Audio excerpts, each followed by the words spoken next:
Hey guys, today I'm going to be comparing the Moyu WRM and the Dayan Tengyun V2. So let's just start with packaging over here. The WRM has this really cool accessories box. I took the screw out and I don't know where it is right now, but yeah. There are 6 extra set of springs, 2 tensioning tools, a spring compression tool, extra core, and extra magnets. It also comes with a box to hold your cube in with a stand. The stand is one of the most useless things ever, but the box is really cool. The Tengyun, on the other hand, doesn't really come with a box like to hold your cube in, but this box does look really cool. It also has customization, which I'll be explaining a little bit later.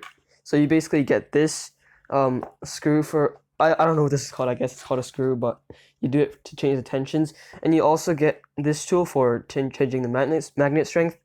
And you also get another screwdriver, but I'm too lazy to take that out. So let's just check corner cutting real quick. The WRM 45 is really easy.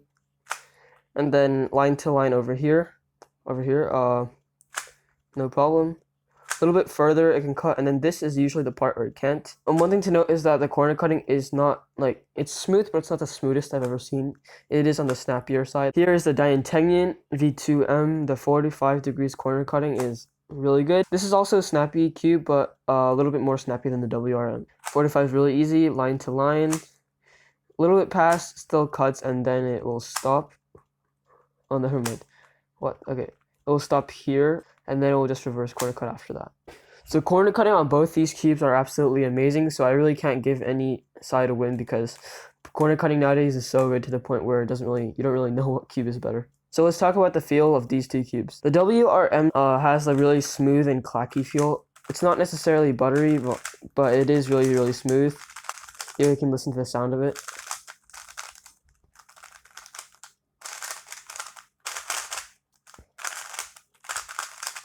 The Dayan Tengyun, on the other hand, has a papery feel, I guess, like a scratchy feel.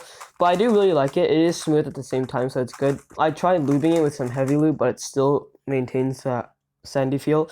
It might just be me, but the feel stays the same for this cube. Personally, I think that the performance is way more important than the feel, but some people really value the feel a lot. So the feel is basically just papery, sandy, a little bit dry. It feels dry, and like not in a bad way at all. It is a very unique feeling. Here's a sound.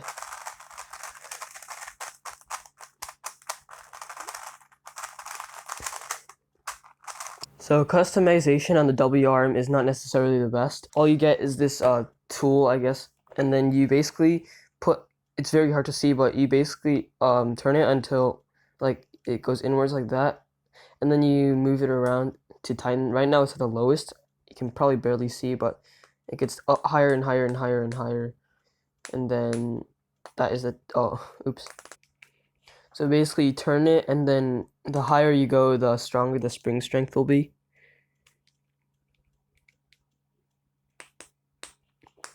So I don't know if you can see, but it's at the tightest right now. You also get a new set of springs, which are a stronger strength, but I don't really like that because I feel like it's way too stable, and I do like a flexible cube. So customization on the Dayan Tengyun V2 is really, really good. First of all, let's talk about the magnets. You get this flathead screwdriver, and you just put it inside this like cylinder, sphere, circle kind of thing, and then it will go inside like here, and then you can basically turn it. And then you probably can't see it, but it turns like that. And then there are numbers. 1 is the strongest, 2 is medium, and 3 is weak. Right now I'm on the 3rd setting because I do prefer weak magnets a lot more than strong magnets. Right now it's on 2 here. I'm just gonna change it to 3. There you go. And then let's talk about the spring compression and the tensioning. So you get this hexagon shape, and here is is that an octagon? Yes, it's an octagon. So the hexagon is for the smaller one, and that I believe is for the tension itself. And the big one is for the spring compression.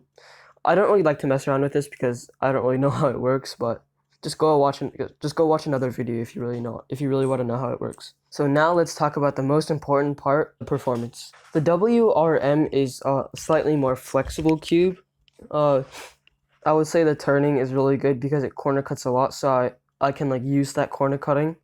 So for example, if I'm doing like a V-perm, it allows me to corner cut a lot more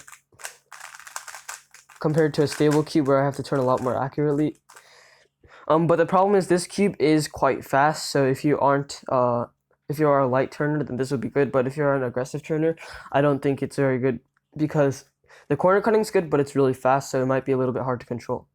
The Dayan Tengyun V2, speed is comparable to the WRM. It's not as fast, but it is on the faster side. Because the corner cuts are a little bit harsh, it does lock up a little bit more during my solos, but it's not like something that should be noticed. And also, I forgot that the WRM has a really glossy finish. It's really shiny. And the Dayan Tengyun V2M has a matte finish. I do like the glossy finish a little bit more. It gives me a little bit better grip. But I have heard that when you use the matte finish a little bit more, it starts to like get turned into the glossy, so it should be fine. When I'm turning on the Dayan Tengyun, turns are very, very smooth. I can turn really effortlessly, and I can also take advantage of the really good corner cutting. The Moyu WRM is also the same, but I would say the performance is basically the same. It's just about the feeling. Price-wise, this cube is a little bit more expensive. This is 38, this is 31. So the Moyu WRM is a little bit more expensive, even though it doesn't have any customization, which is not that good. So now it's just up to what I like turning more, and that probably will be the WRM. This is completely my opinion. Please don't decide which cube you're gonna buy like just by this video. Both these cubes are absolutely amazing, and they're also pretty cheap for being so good. They're not the cheapest, but they're on the cheaper side. The Dayan Tengyun V2M, I just feel like I might not be used to it, although I said it took me a really short time to get used to in my unboxing, but now that I think about it, I lock up quite a bit on this cube compared to the Moyu WRM. It's still my second favorite cube. Is next in line to be my main, but I just don't feel like it's as good as the WRM, only for me, because maybe it's just my particular set of qualities that I like, but that may be completely different for you. So personally, I feel like the performance of these two cubes are basically the same. The corner cutting is really good. They're both really fast, and they're all both kind of hard to control, but that shouldn't be too big of a problem because you can just get used to the cubes. So that is it, guys. Thank you so much for watching this review, and if you liked it, make sure to leave a like and subscribe, and please check out my other comparison videos because they're pretty good too.